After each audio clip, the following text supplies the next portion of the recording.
Boa noite a todos os irmãos. Que a paz do nosso Senhor Deus esteja com cada um de vocês. Quem que esteve aqui na pregação que fiz no dia 14, também na quarta-feira? Alguns estavam aqui, né? Na realidade, a pregação hoje é uma continuação daquela semana. Eu vou continuar falando sobre o casamento. E para as pessoas que não tiveram, naquela quarta-feira do dia 14 de outubro, eu dei início, então, ao sermão falando o seguinte, só um pouquinho para as pessoas se situarem, né? A seriedade do casamento.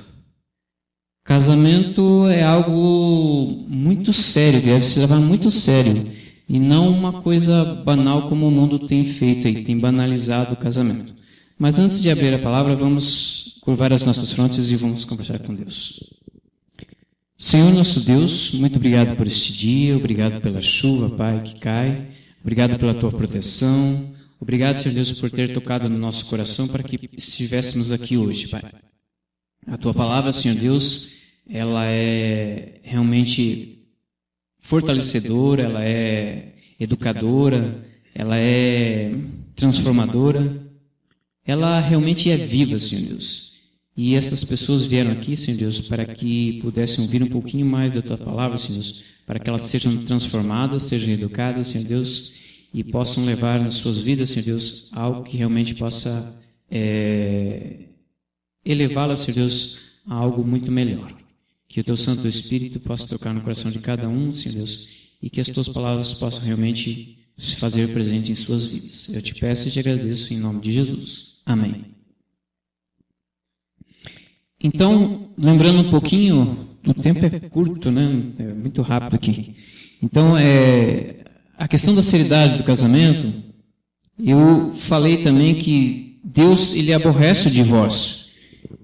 E está lá em Malaquias, o capítulo 2, versículo 14, 15 e 16. Vamos ler isso aqui.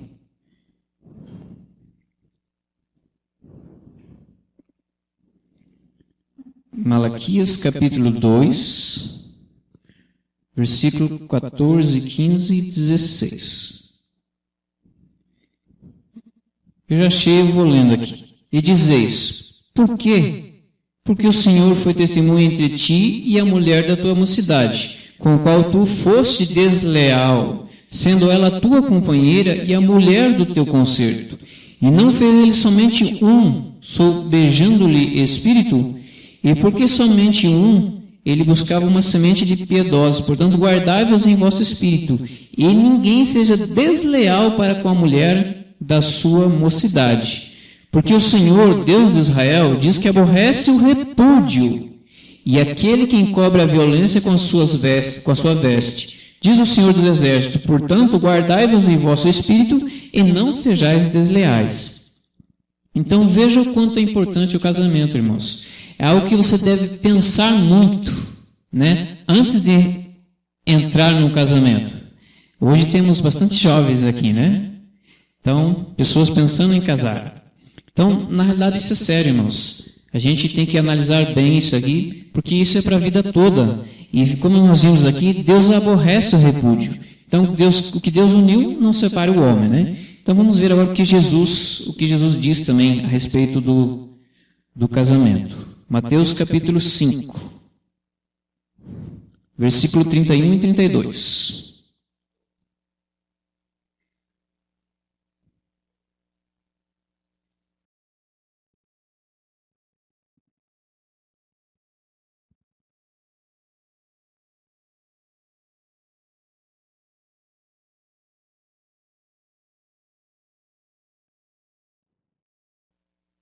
Também foi dito, qualquer que deixar sua mulher, que lhe dê carta de desquite. Eu, porém, vos digo que qualquer que repudiar sua mulher, a não ser por causa de prostituição, faz com que ela cometa adultério. E qualquer que casar com uma repudiada, comete adultério.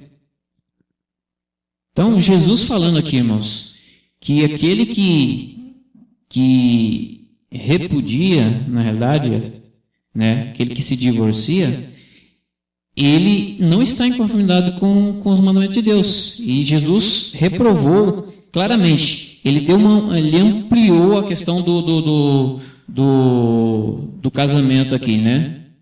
E dizendo que realmente não é da vontade, não é do agrado de Deus, não é do agrado de Jesus que o homem então se divorcie, se separe.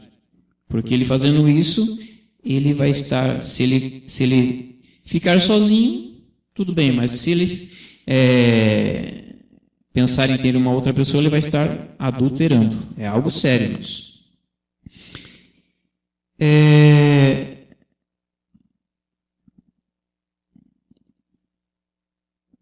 Aqui no livro, outro dia eu li outro livro, hoje é o Conselhos para a Igreja.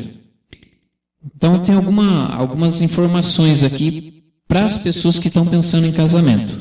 Pensando nessa questão de seriedade, né? A importância do casamento que Deus dá para o casamento. Então, o que nós devemos fazer? Aqui, oração e estudo da Bíblia antes de tomar uma decisão correta. Está no livro Conselhos para a Igreja, a página 118.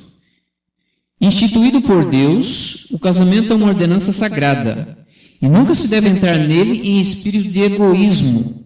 Aqueles que pensam em dar esse passo devem considerar-lhe solenemente com oração a importância e buscar conselho divino a fim de saber se estão seguindo uma direção em harmonia com a vontade de Deus. A instrução dada na palavra de Deus a esse respeito deve ser cuidadosamente considerada. O céu contempla com prazer o casamento formado com sincero desejo de conformar-se com as direções dadas na Escritura. Se há qualquer assunto que deveria ser considerado com calma, reflexão e juízo desapaixonado, é este o assunto do casamento. Se há tempo em que se necessita da Bíblia como uma conselheira, é antes de dar um passo que ligue pessoas por toda a vida. Mas a ideia predominante é a que, nesta questão, os sentimentos é que devem ser o guia. E em muitíssimos casos, o apaixonado sentimentalismo toma as rédeas e leva à ruína certa. O que acontece? As pessoas ficam cegas, né? Falar que a paixão é cega, né? E não pode acontecer isso, irmãos. Por quê? Porque é algo que você vai escolher para a tua vida inteira, né? Então tem que ser bem pensado, tem que ser bem analisado, tem que ser muito a oração, tem que ser muito joelho ali dobrado mesmo, pedindo a orientação de Deus, porque isso é de grande importância na nossa vida.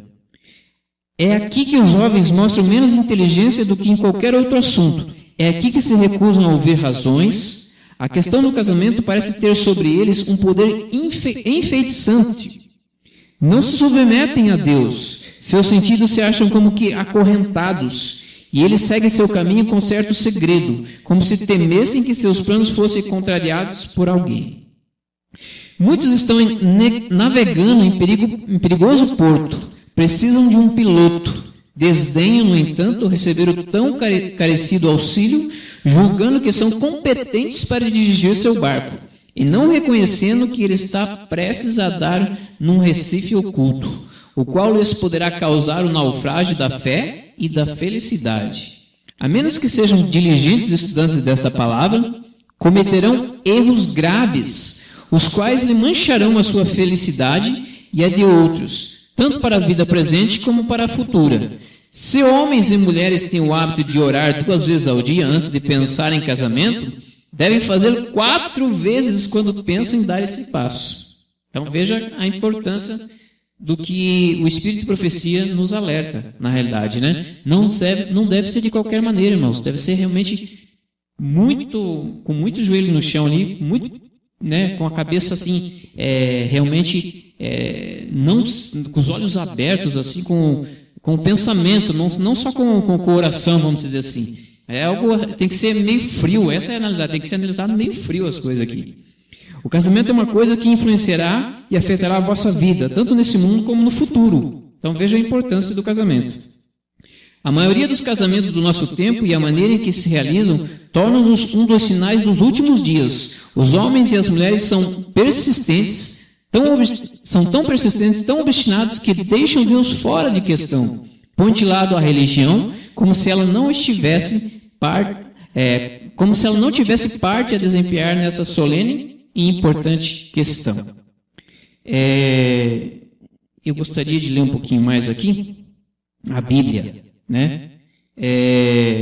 Hoje, foi falado aquele dia também que hoje, infelizmente, o mundo tem banalizado essa questão do casamento. Mas isso é muito importante para Deus, importante até inclusive para a nossa entrada no céu, porque o casamento tem muita influência nas nossas vidas. E ele pode tanto te fazer com que você se exalte, assim, no sentido de te elevar para o céu, como que ele pode fazer com que você caia, no sentido de você até de perder o céu, gente.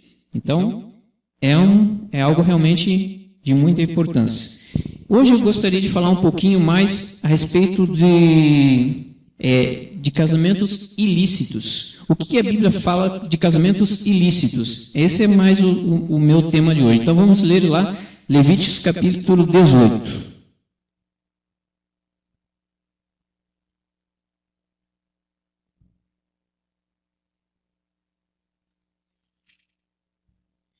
Infelizmente, hoje o mundo tem doutrinado os jovens, as crianças aí, de uma maneira realmente totalmente contrária à que Deus quer.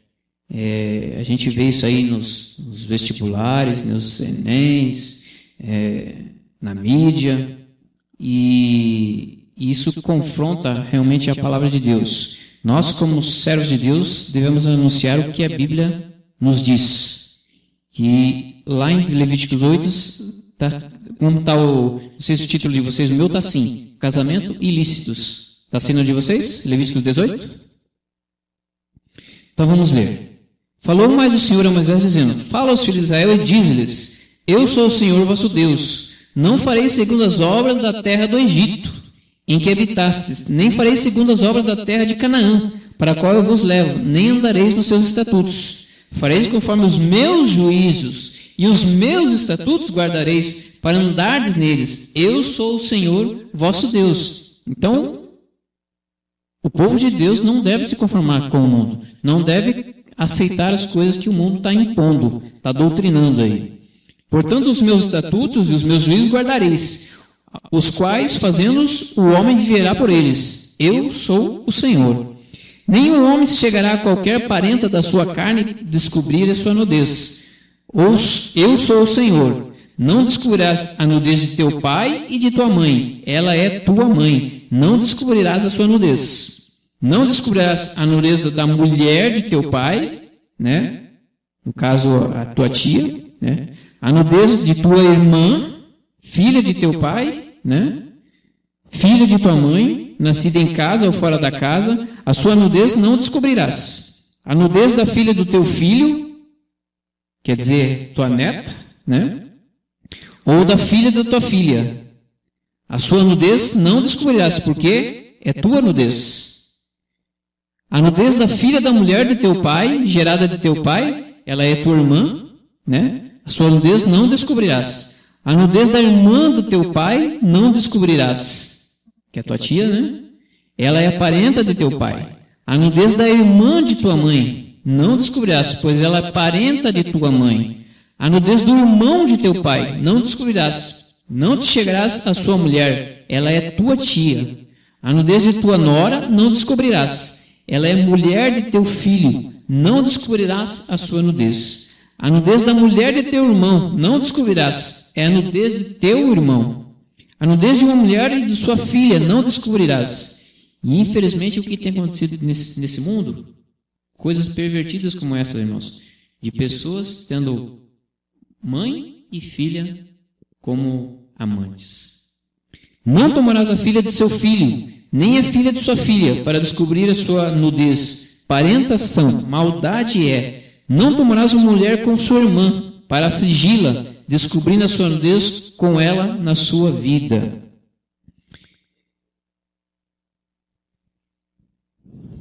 E mais alguns conselhos aqui também, né? Continuo aqui, de uniões abomináveis aqui, ó. Não te chegarás à mulher durante a separação da sua imundícia, né? Para descobrir a sua nudez. Não te deitarás com a mulher de teu próximo para a cópula, para te contaminares com ela. E da tua semente não darás para fazer passar pelo fogo perante Moloque. E não profanarás o nome de teu Deus. Eu sou o Senhor. Com varão não te deitarás, como se fosse mulher. Abominação é. E o que a gente vê nesse mundo hoje? Estão aprovando casamento entre varões, né? E para Deus o que é considerado aqui? Abominação, né? Não te deitarás com um animal, nem te contaminarás com ele, nem a mulher se porá perante um animal, para se juntar com ele. Confusão é. Com nenhuma dessas coisas os contamineis, porque em todas essas coisas contaminaram as gentes que eu lanço fora de diante da vossa face. Pelo que a terra está contaminada, e eu visitarei sobre ela a sua iniquidade, e a terra vomitará os seus moradores. Porém, vos guardareis os meus estatutos e os meus juízos, e nenhuma dessas abominações fareis, nem o natural, nem o estrangeiro que peregrina entre vós. Porque todas essas abominações fizeram os homens desta terra, que nela estavam antes de vós, e a terra foi contaminada, para que a terra não vos vomite, havendo-a vós contaminado, como vomitou a gente que nela estava antes de vós. Porém, qualquer que fizer alguma dessas abominações, as almas que as fizeram serão extirpadas do seu povo. Portanto, guardareis os meus mandamentos, o meu mandado, não fazendo nenhum dos estatutos abomináveis que se fizeram antes de vós. Eu não vos contamineis e não vos contamineis com eles. Eu sou o Senhor vosso Deus. Então aqui a gente vê bem clara a instrução de Deus, né? Com relação ao casamento, né? Então a gente vê aqui que não é homem com homem, não é mulher com mulher, né?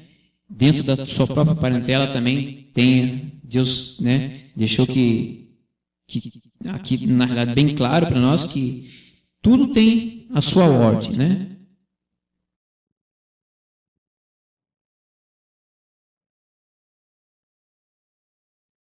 Mais alguns conselhos aqui. 1 Coríntios, capítulo 7, versículo 1 em diante.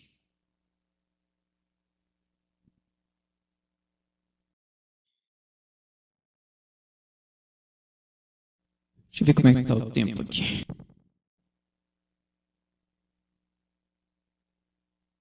Temos um tempinho aqui ainda. Antes de passarmos para Coríntios, vamos em Romanos. Romanos, capítulo 1.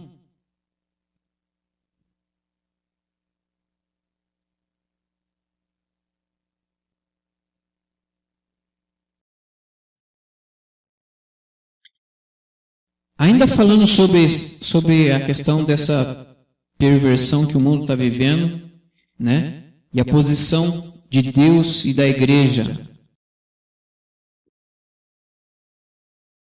A partir do 21 está escrito assim: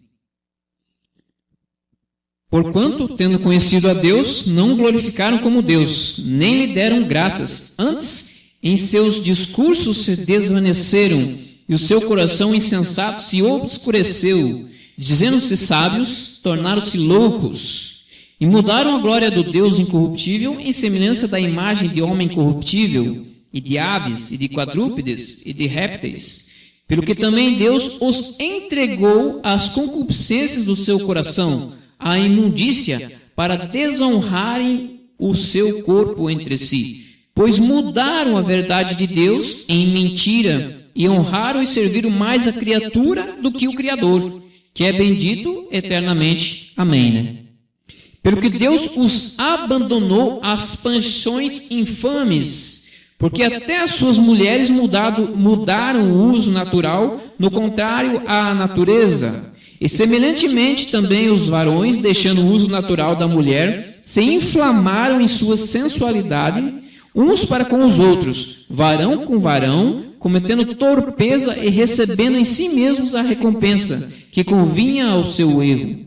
E como eles se não importaram de ter o conhecimento de Deus, Assim Deus os entregou a um sentimento perverso para fazer coisas que não convêm. Estão cheios de toda iniquidade, prostituição, malícia, avareza, maldade, cheios de inveja, homicídio, contenda, engano, malignidade, sendo murmuradores, detratores, aborrecedores de Deus, injuriadores, soberbos, presunçosos, inventores de males, desobedientes a pai e a mãe, nécios, infiéis nos contratos, sem afeição natural, irreconciliáveis, sem misericórdia, os quais, conhecendo a justiça de Deus, que são dignos de morte os que tais coisas praticam, não somente as fazem, mas também consentem aos que as fazem. Então, o que está acontecendo, irmãos? Está vendo essa doutrinação, né?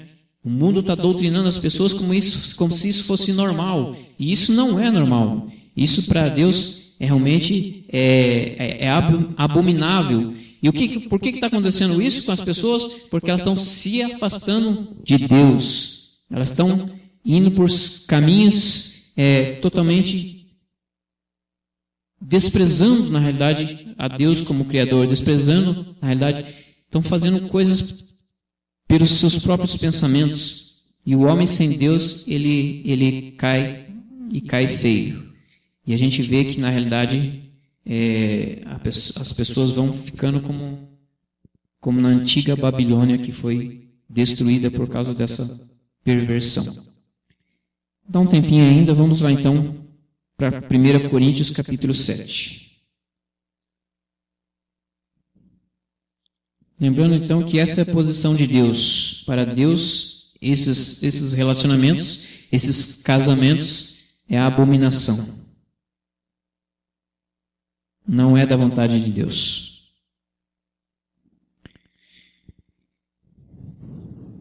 1 Coríntios capítulo 7. Vamos ler aqui, ó. Ora, quantas coisas que me escrevesse, bom seria que o homem não tocasse em mulher. Mas por causa da prostituição, cada um tem a sua própria mulher, e cada um tem o seu próprio marido. O marido pague à mulher a devida benevolência, e da mesma sorte a mulher ao marido. A mulher não tem poder sobre o seu próprio corpo, mas tem o marido. E também, da mesma maneira, o marido não tem poder sobre o seu próprio corpo, mas tem a mulher. Isso aqui é importante, irmãos. Na realidade, o que é aqui a informação aqui? A informação aqui é que vocês serão uma só carne. E quando vocês se casam, há um mútuo sentimento de afetos ali. E você não pode como é que eu posso dizer? Você não tem mais o poder assim de não se entregar. Você se entregou ao casamento, mas tudo isso deve ser feito com amor, na realidade.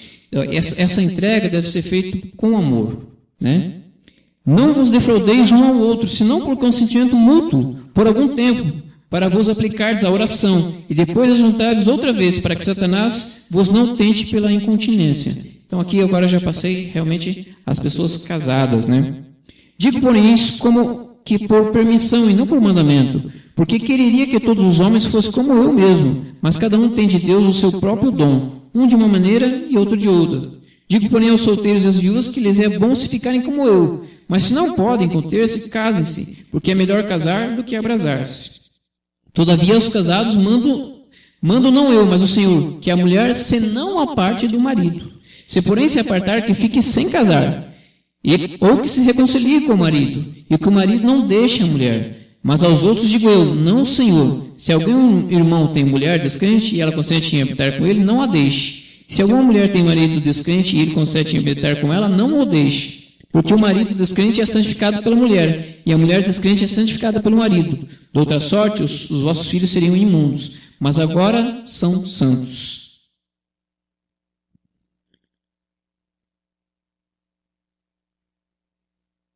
Ainda gostaria de ler o Efésios capítulo 5.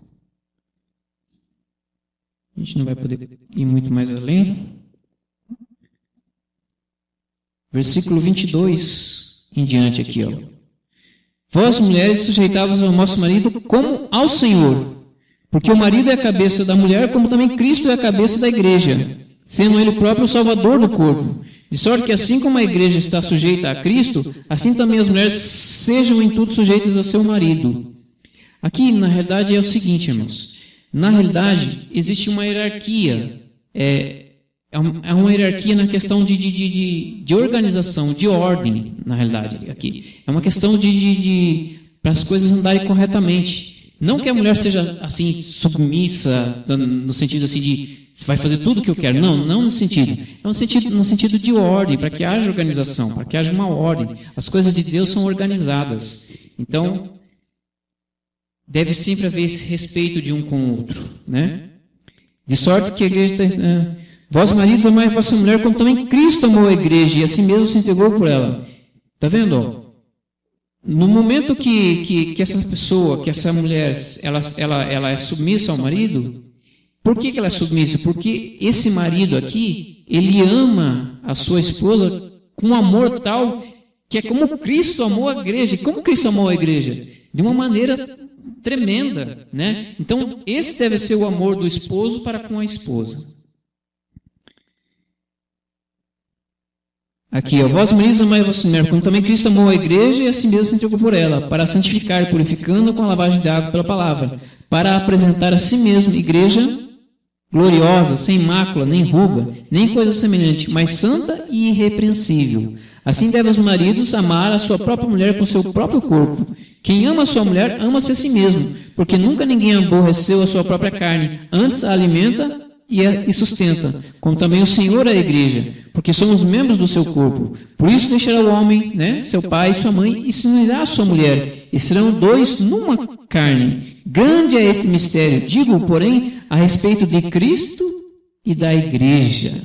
Assim também vós, cada um em particular, ama a sua própria mulher como a si mesmo, e a mulher reverencie o marido, né? Então, irmãos, vós que já são casados, né? Amai as vossas esposas. Esposa, amai os vossos maridos, né? Saibam reverenciar no sentido, né, da união ali. Não se feche, na realidade, né? Cada um saiba ali, na realidade, o se entregar um ao outro. Isso faz bem para o casamento, faz bem para vocês dois, né? E cada um haja com respeito um com o outro. E para finalizar aqui, eu gostaria de ler Apocalipse, o 19, versículo 7.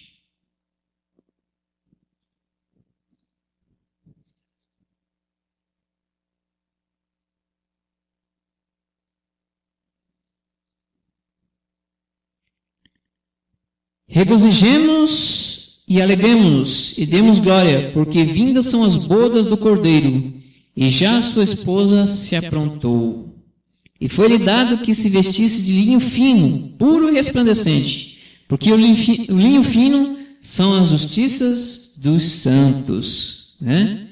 E disse-me, escreve, bem-aventurados aqueles que são chamados às ceias da boda do Cordeiro, das bodas do Cordeiro. E disse-me, estas são as verdadeiras palavras de Deus, né? Então a igreja é a esposa. Que vocês também sejam fiéis a Deus, né? Que vocês estejam preparados para as bodas, né? Que vocês sejam realmente aquela que é a amada do nosso Deus. Vamos. Eu vou fazer uma perguntinha antes para vocês aqui. Como vocês têm tratado aí suas esposas e seus maridos? Então, meu desejo aqui é que vocês tratem bem as suas esposas. Posso ouvir aí? Aqueles que querem tratar bem as suas esposas, podem se levantar? Aqueles que são casados? A esposa que quer tratar bem o seu marido quer se levantar? Vocês estão diante de Deus, hein? E aqueles que terão as suas esposas no futuro também, que querem ser bons maridos, mulheres também que ainda, né, são jovens, que querem ser boas esposas, quer fazer esse voto diante de Deus também, pode se levantar. Eu vou orar por vocês. Tem pessoas que estão pensando. Você jovem, você quer ser um bom esposo? Se levante. Você jovem, que quer ser uma boa esposa, se levante. Isso é bom. É um compromisso diante de Deus, né? O meu interesse realmente, e o interesse de Deus é que vocês sejam bons maridos, boas esposas, e tenham um casamento firme e fortalecido. E que vocês permaneçam até o final. Fiéis. Vamos orar. Senhor nosso Deus, graças te damos, Senhor Deus, por essas pessoas que estiveram aqui esta noite, pelas tuas palavras, ó Pai, e que as tuas palavras, Senhor Deus, possam realmente falar firmemente aos teus corações, Senhor Deus, ajudando-os, Senhor Deus, nos seus lares, alimentando-os, Senhor Deus, sempre com a tua palavra, que nos faz viver, porque o Senhor é o pão da vida, Pai, a água que mata a nossa sede, Senhor Deus. E que essas pessoas vivam felizes, Senhor Deus, em seus casamentos. E aqueles que contrairão ainda casamento, Senhor Deus, dá sabedoria para cada um deles, para que eles saibam, Senhor Deus, analisar, Senhor Deus, com sabedoria vinda do céu, para que possa formar um bom casamento, Senhor Deus. Que o Senhor esteja no meio de nós. Nós te pedimos e te agradecemos em nome de Jesus. Amém.